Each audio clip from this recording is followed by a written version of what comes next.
各位家喻頻道嘅觀眾朋友，大家好，歡迎收睇由陳少雄為大家主持嘅健康科學節目啊！再提一提，我哋嘅節目呢係同時間喺香港啊、印尼啊都一路係同步喺度播緊相同嘅內容嘅，所以可以喺馬來西亞同所有馬來西亞華人嘅觀眾朋友見面呢，我哋都好開心㗎。希望可以為大家帶來到更多更新嘅一啲健康嘅科學嘅知識啊！有睇開我哋節目嘅觀眾朋友都會知道呢，我哋主張以科學嘅方法去處理自己或者屋企人嘅健康問題嘅。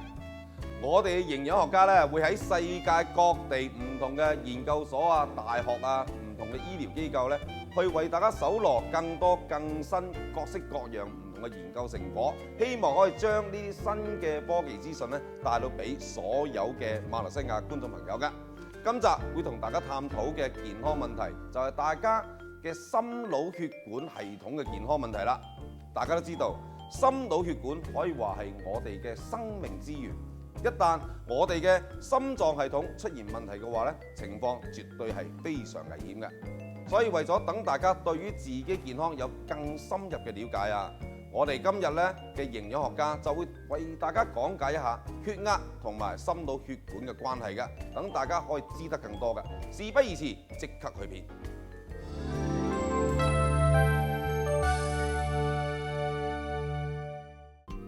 有唔少嘅長者朋友，特別係本身血壓過高嘅人士，佢哋咧都有定期量血壓嘅習慣嘅喎。有人甚至話擔心自己血壓過高會影響個腦添。咁其實血壓究竟係啲乜嘢？而血壓過高究竟係咪真係咁嚴重？而我哋有乜嘢處理方法呢？今日就等我哋一齊探討下啦。血壓所指嘅就係血液流過血管嘅時候所造成嘅壓力。心臟收縮時產生嘅壓力，收縮壓，我哋又會叫做上壓。而心臟舒張嘅時候嘅壓力，我哋會叫做舒張壓，亦即係所謂嘅下壓。一條健康嘅血管啊，係有一定嘅彈性。隨住血壓嘅上升，血管壁就會拉緊，等血液咧比較容易通過。不過血管壁拉緊嘅程度就有限嘅。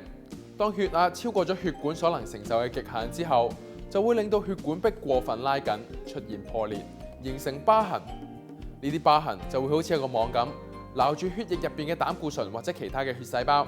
令佢哋積聚喺血管壁。血管壁啊，就係因為咁樣而變得更加狹窄。血管壁嘅彈性亦都因為咁樣而減少。心臟為咗加強血液嘅流動，唯有更加大力咁泵出血液，令到心臟肌肉負荷變得更大。血壓咧亦都會升得更高，形成一個惡性循環。呢個循環系統嘅負擔啊，就會變得越嚟越大啦。當一啲比較脆弱嘅血管，譬如話腎臟、眼睛、腦部嘅血管承受唔住呢啲壓力嘅話，就可能出現爆裂，甚至血液滲出，對嗰個器官咧造成嚴重嘅破壞。血壓過高嘅原因有好多，但主要同我哋嘅生活飲食習慣有關。譬如話飲食入邊太多鹽分、脂肪，另外啊吸煙、飲酒、睡眠不足、生活壓力大等等咧，同樣有機會令我哋血壓上升。另外啊，亦都有可能咧同我哋嘅遺傳有關。所以如果屋企人有血壓問題嘅話，咁就要更加留意啦。不過血壓過高通常咧就冇乜特別嘅症狀嘅，只係有部分人會出現頭痛、頭暈嘅情況。如果唔想等到其他器官受到破壞嘅時候先知道自己有血壓問題咧，咁就要定期進行血壓檢查啦。根據世界衛生組織嘅定義，上壓超過140毫米水銀柱，下壓超過90毫米水銀柱就為之血壓過高。不過一般人嘅血壓啦，會隨住運動量、姿勢、情緒而轉變，所以偶然咧咁樣量一次或者2次血壓就唔能夠作出一個標準嘅。咁所以啦，大家咧如果真係出現呢啲情況，就唔需要過分擔心。但係萬一情況持續，就最好揾專業人士做翻一個詳細嘅檢測啦。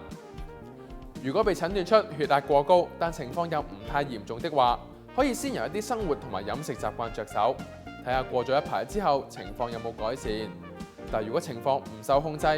專業人士可能就會開一啲可以降血壓嘅藥物俾大家。常見血壓藥有好多種，當中包括利尿劑、ACE 抑制劑、β 受體阻滯劑、鈣離子通道阻斷劑等等。佢哋嘅原理啊各有不同，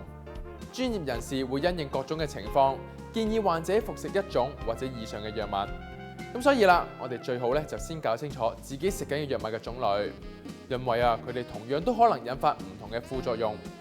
譬如好似利尿劑咁，佢有機會咧令到鈉同埋鉀大量流失，誘發抽筋、肌肉無力等等嘅問題。至於 ACE 抑制劑，佢就可能會引起乾咳。雖然血壓藥的而且確有一定嘅風險，但係如果大家而家服用緊呢啲藥物嘅話，記得唔好自行停藥，因為咁樣反而令到血壓更加唔穩定，甚至反彈，對我哋嘅身體反而帶嚟更加嚴重嘅破壞添。其實面對血壓過高嘅問題，我哋首先要做嘅就係減少進食一啲高鹽、高脂肪嘅食物。另外生活上戒煙戒酒，再做一啲適當嘅運動，配合一啲天然嘅營養素，譬如話好似桑葉嘅提取物納豆激酶等等。咁睇下可唔可以令到我哋血壓控制得比較好啦。咁當我哋控制到血壓之後，再同專業人士商量的話，就可以慢慢調校藥物嘅劑量啦。聽完營養學家嘅講解之後大家就知道定時量度呢一個血壓嘅重要性啦。我哋而家休息一陣先，轉頭翻嚟再同大家講下其他嘅啲嘅處理方案嘅。歡迎繼續翻到嚟第二部分嘅健康科學。喺第一部分就同大家講咗一啲有關於血壓同埋心臟健康嘅資訊俾大家啦。面對呢方面嘅問題，其實專業人士可能會建議大家服用一啲藥物去處理嘅，當中阿士匹靈係非常之普遍嘅。不過食用呢一類嘅藥物有唔少要注意嘅地方嘅，所以以下落嚟營養學家會同大家探討一下當中要注意嘅事項，等大家可以更加安全地使用唔同嘅一啲藥物嘅。如果大家自己本身或者身邊嘅屋企人朋友有食緊呢一類嘅藥物嘅話咁就跟住落嚟呢個環節就即刻通知佢哋，快啲轉過嚟嘉裕頻道嚟到收睇啦，千祈唔好俾佢哋錯過嚇，即刻去片。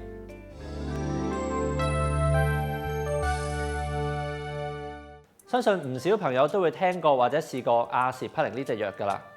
其實自喺呢隻藥19世紀末面世以嚟一直都係家傳戶曉嘅消炎止痛藥嚟嘅。唔少人都會用佢嚟處理各種唔同嘅痛症，好似喉嚨痛、頭痛，又或者係骨節不適等等。佢嘅止痛效果係嚟自於裏邊一隻叫做乙烯水楊酸嘅物質。要講佢嘅由來，就要由古希臘時代講起啦。根據記載當時嘅人會利用柳樹嘅樹皮嚟處理各種嘅痛楚、體温上升等嘅問題。後嚟科學家就發現，原來柳樹嘅樹皮同埋佢嘅樹葉都有一種活性成分叫做水楊苷。於是佢哋就將水楊苷改良成為乙烯水楊酸，並且製成藥物出售，亦即係今日嘅阿士匹靈啦。有部分嘅觀眾可能會覺得奇怪話自己本身冇任何嘅痛楚，只係心臟、腦部嘅血管曾經俾血液嘅硬塊阻塞，又或者曾經進行過心腦血管相關嘅手術。但係專業人士就會建議佢哋服用阿士匹靈，仲要係每日都要食添。咁究竟所講嘅又係咪同一隻藥呢？其實阿士匹靈除咗作為一種消炎止痛藥之外有時亦會被用作做抗凝血劑嘅，應用喺有血管問題嘅人士身上，因為佢可以阻礙血液硬塊喺血管裏邊形成，以避免佢哋阻塞心臟、腦部等器官嘅血管，從而減低呢啲器官受損壞嘅風險。所以專業人士就會建議已經有心血管問題或者屬於高風險嘅人士長期服用阿士匹靈啦。雖然服用阿士匹靈有唔錯嘅效果，不過可惜嘅就係藥物始終都有佢嘅副作用嘅。最常見嘅副作用就係胃部不適啦，較為嚴重嘅可能就會有腸胃黏膜受損，甚至會出血嘅情況添。而阿士匹靈本身嘅薄血效果就有機會令到出血嘅問題更加之難處理。根據一個綜合咗187個嚟自澳洲、加拿大、英國同埋西班牙需要長期服用低劑量阿士匹靈嚟到防止心血管問題嘅人士嘅研究發現喺佢哋嘅當中，每10個就有1個喺胃部或者十二指腸黏膜出現損壞嘅情況，而且大部分嘅人都好似冇反胃啦、腹脹啦、疼痛等呢啲明顯嘅症狀，要去到胃鏡檢查嘅時候先至發現到。另外年紀越大，相對嘅風險亦都會增加添。除咗對腸胃嘅傷害之外喺2011年亦都有一份研究指出長期服用阿士匹靈原來有機會影響視力嘅。個研究由荷蘭嘅神經科學院進行，分析咗超過4600位65歲以上嘅長者嘅數據，發覺每日服用阿士匹靈嘅長者眼睛黃斑點出現嚴重變化嘅機會咧，足足係冇服食阿士匹靈嘅長者嘅2倍喎。而由於黃斑點嘅作用係負責中央視力同埋觀看細微嘅影像，所以如果出現嚴重嘅變化，就有機會令到視力模糊、景物變形等問題。而對於日常生活，好似閱讀啦、駕駛等咧，都會有好大嘅影響。不過以上嘅研究都係透過分析數據而得出嘅結果。阿士匹靈同埋視力之間嘅關係，仍然仲係需要靠專家努力咁去尋找嘅。雖然長期服用阿士匹靈有唔少潛在嘅風險，不過專家都認為服用阿士匹靈其實對心血管問題人士嚟講咧，依然係利多於弊嘅。所以建議患者唔好自行停藥喎。如果喺服食期間出現任何嘅不適，就要即刻諮詢專業嘅人士，然後先根據佢哋嘅指示改變藥嘅劑量或者停藥。隨住科技同埋醫學不斷咁樣發展咧，相信將來可以揾到更多更有效，而且副作用較少嘅成分嚟幫助我哋改善心血管問題嘅。聽完營養學家嘅講解之後我相信大家對於服用阿士匹靈嘅注意事項應該有多咗好多嘅了解啦。不過對於心腦血管有益嘅嘢其實有好多嘅。喺下一部分我哋會同大家探討一下喺科學研究上高有啲乜嘢新嘅研究成果有機會幫助到我哋呢一個心腦血管嘅一個健康嘅。所以關心呢個心腦血管健康嘅觀眾朋友，記得唔好行開轉頭見。歡迎大家繼續收睇最後一個環節嘅健康科學嘅。頭先喺節目度就同大家探討咗其中一啲處理心腦血管問題嘅方法啦。跟住落嚟，我哋會同大家探討喺營養學嘅角度點樣去面對自己或者屋企人嘅心腦血管嘅問題嘅。一齊去睇下研究報告有啲乜嘢嘅新發現。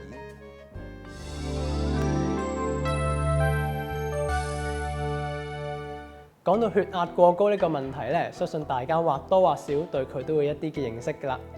根據世界衛生組織喺2008年嘅資料顯示，全球大約有40%，25歲或者以上嘅人士咧，佢哋嘅血壓係屬於過高嘅水平嘅，即係話佢哋嘅收縮壓超過咗140毫米水銀柱，又或者係舒張壓超過咗90毫米水銀柱，反映血壓過高喺全世界嚟講咧係一個非常之普遍嘅問題啊。所以咧，我哋要保持良好嘅飲食習慣，同埋做翻適量嘅運動，嚟到預防血壓過高同埋咧相關嘅心血管問題嘅。如果咧你已經係被診斷出血壓過高嘅話，除咗要做好以上幾點之外，其實咧都仲要考慮配合埋一啲天然嘅營養素，希望咧可以令到血壓得到較有效嘅控制。今日咧我哋就會介紹幾種喺血壓控制方面咧有唔錯效果嘅營養素嘅。其中一種營養素係嚟自桑葉嘅，佢係一種天然嘅草本植物，有時咧仲會被用作做中藥材。近年咧就有研究指出佢嘅提取物對於控制血壓咧有一定嘅幫助嘅。其中一個研究喺2011年由韓國嘅元光大學發表，研究人員咧首先俾老鼠食用高脂肪、高膽固醇嘅糧食，令到咧佢哋嘅血壓水平上升。之後咧，再俾佢哋連續服用14個星期嘅桑葉提取物，佢哋發覺老鼠嘅血壓水平咧有明顯嘅回落。除此之外研究人員亦都發覺，老鼠一服用咗一啲桑葉提取物之後咧，血管內膜薄咗，血液裡面嘅膽固醇水平咧亦都有所改善，反映桑葉提取物對於血管健康有正面嘅影響。另外一個獲得唔少研究支持嘅營養素就係納豆激酶啦。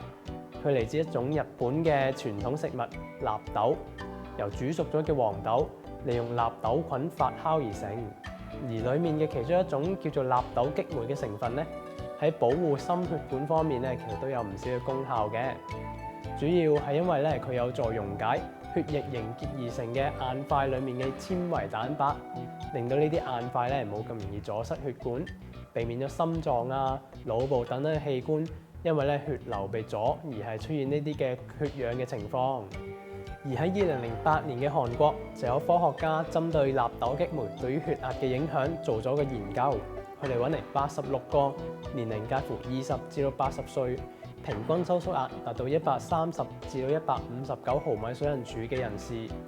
研究人員咧就將呢一批嘅志願者分成兩組，一組咧就每日食用含有2000個單位嘅納豆激酶嘅膠囊，而另外一組咧就服食冇任何納豆激酶成分嘅安慰劑，為期8個星期。期間咧，全部人都保持翻平時嘅生活飲食習慣，嚟到確保咧佢哋嘅血壓冇受到其他嘅因素影響。結果發現啊，服用咗納豆激酶嘅組別，參加者嘅收縮壓咧平均下跌咗13個毫米水銀柱，而舒張壓咧就下跌咗5個毫米水銀柱。至於服食安慰劑嘅嗰一組咧，其實就冇任何嘅明顯嘅跌幅嘅。不過要注意嘅係啊，無論桑葉定還是係納豆，佢哋裡面含有呢個效果嘅營養素咧，其實都係份量非常之少嘅。加上食物嘅處理過程咧，有機會令到呢一啲嘅營養素流失，所以咧即使食好多呢一啲嘅食物製品，都好難可以感受到佢嘅效果。而營養補充品入面嘅一啲營養素咧，就會經過提取，佢哋咧就會相對較為濃縮同埋穩定嘅。隨住世界各地科學人員嘅努力咧，相信發掘到越嚟越多有利於心血管問題嘅營養素。當呢啲營養素再配合埋健康嘅生活飲食習慣，相信咧可以幫到我哋嘅身體之餘，又能夠減少不必要嘅副作用嘅。咁我哋而家知道啦，其實同樣一樣嘅事情啊，其實可以有好多唔同嘅處理方法㗎。所以最重要嘅就係要選擇一種適合自己嘅方法。當然，更多嘅一個研究嘅一個報告去證明去支援嘅話咧，咁嗰啲嘅處理方法咧，就有機會對大家咧係有一個更理想嘅一個改善嘅機會啦，甚至係個副作用咧個危險性亦都相對降低㗎。如果大家對於自己健康上高嘅問題有更多疑問嘅話咧，都歡迎大家去到我哋嘅活動中心嘅現場咧，同我哋喺現場專業嘅一啲嘅健康專家去哋傾下偈，睇下佢哋有冇機會都提供到一啲更新嘅研究成果俾大家做參考嘅。當然，如果真係有其他健康問題比較急切嘅話咧，應該盡快揾你自己身邊嘅家庭醫生或者一啲嘅專業人士去盡快攞一啲嘅專業意見㗎。好啦，不如一齊睇睇今日我哋嘅活動時間同地點會喺邊度，同埋幾多點開始舉辦，即刻去邊。健康生活好去處，我哋健康科學今期將會以下地點舉行免費嘅健康活動。健康生活好去處將於11月16號至11月23號為大家舉辦免費嘅健康活動，地點位於科學家銷售處、雪蘭莪州沙登長興商業區 SP2/4 路3號3樓。另外，11月23號，我哋會喺霹靂州也郎新村馬華會所為大家舉辦免費嘅健康活動。健康科學嘅健康研究部嘅專業團隊會去到上述嘅活動中心主持健康活動，同大家探討骨折軟骨退化對大家嘅影響，亦都會分享針對骨折退化問題嘅科學研究成果，以及同各位進行個別嘅諮詢，了解大家嘅問題，以及探討最理想嘅方案。如果大家想知道自己所檢查嘅骨質密度結果如何，同埋有咩方法可以穩定骨折退化同埋疼痛問題，以及最新魚蛋白嘅研究成果呢，歡迎大家嚟到我哋為大家舉辦嘅健康活動。我哋駐守現場嘅健康研究部團隊會為大家一一分析。健康生活好去處將於11月16號至11月23號上午11點至下午6點為大家舉行免費嘅健康活動。另外，11月23號舉辦活動嘅時間為上午8點至中午12點。